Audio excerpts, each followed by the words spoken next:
Hi అండి. Welcome to my channel. Hello it's Ashwini. ఈరోజు అందరికీ ఎంతో ఇష్టమైన, అలాగే వీకెండ్స్ వస్తే రెస్టారెంట్స్‌కి వెళ్లి ఆర్డర్ పెట్టుకొని తినే అవసరం లేకుండా ఇంట్లోనే చాలా ఈజీ వేలో కాజు పన్నీర్ మసాలా కర్రీని డాబా స్టైల్‌లో ఎలా చేయాలో చెప్తాను.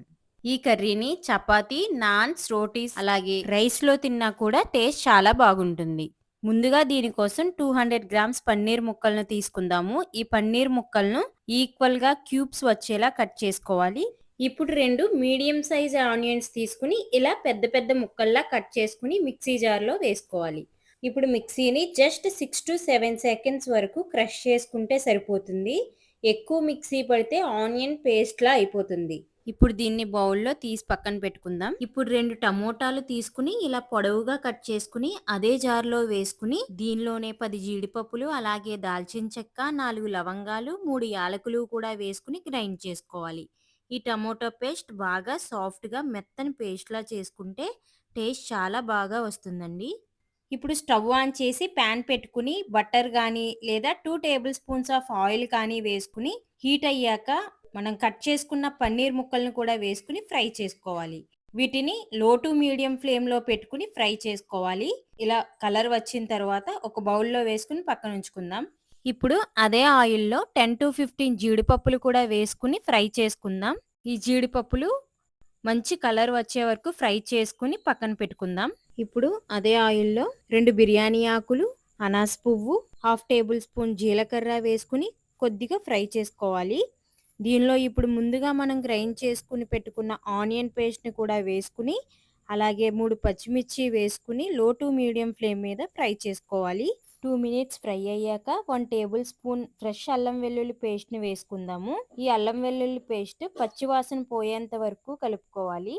ఆనియన్స్ గోల్డెన్ బ్రౌన్ కలర్ వచ్చిన తర్వాత ముందుగా చేసుకున్న టమోటా పేస్ట్‌ని వేసుకొని కలుపుకుందాం.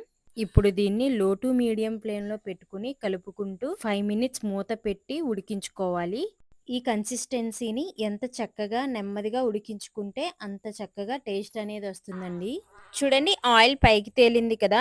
ఇప్పుడు దీనిలో 2 స్పూన్స్ కారం, రుచికి సరిపడా ఉప్పు, 1 టేబుల్ స్పూన్ ధనియాల పొడి, హాఫ్ టేబుల్ స్పూన్ జీలకర్ర పొడి, half table spoon garam masala వేసుకొని కలుపుకోవాలి. దీనిలో 2 టేబుల్ స్పూన్స్ ఫ్రెష్ క్రీమ్‌ని కూడా యాడ్ చేసుకోవాలి.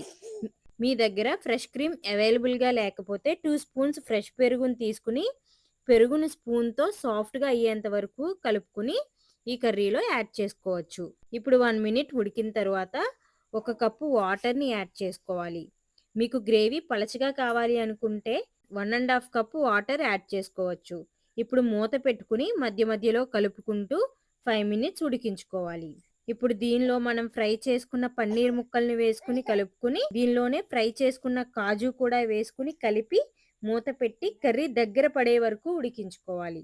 ఇలా కర్రీ దగ్గర పడిన తర్వాత సన్నగా తరిగిన కొత్తిమీరను లేదా 1 టేబుల్ స్పూన్ కస్తూరి మేతిని వేసుకొని స్టవ్ ఆపేసుకోవాలి.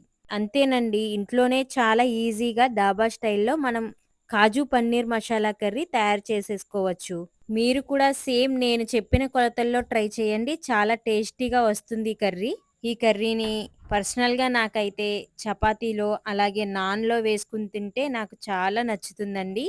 అప్పుడే వేపిన చపాతీని ప్లేట్‌లో వేసుకొని, ఈ కర్రీతో తింటూ ఉంటే టేస్ట్ చాలా బాగుంటుందండి. ఇంకా ఎన్నో టేస్టీ వంటలతో మీ ముందుకు వస్తాను. నా వంటలు మీకు నచ్చినట్లయితే please subscribe my channel. Thanks for watching.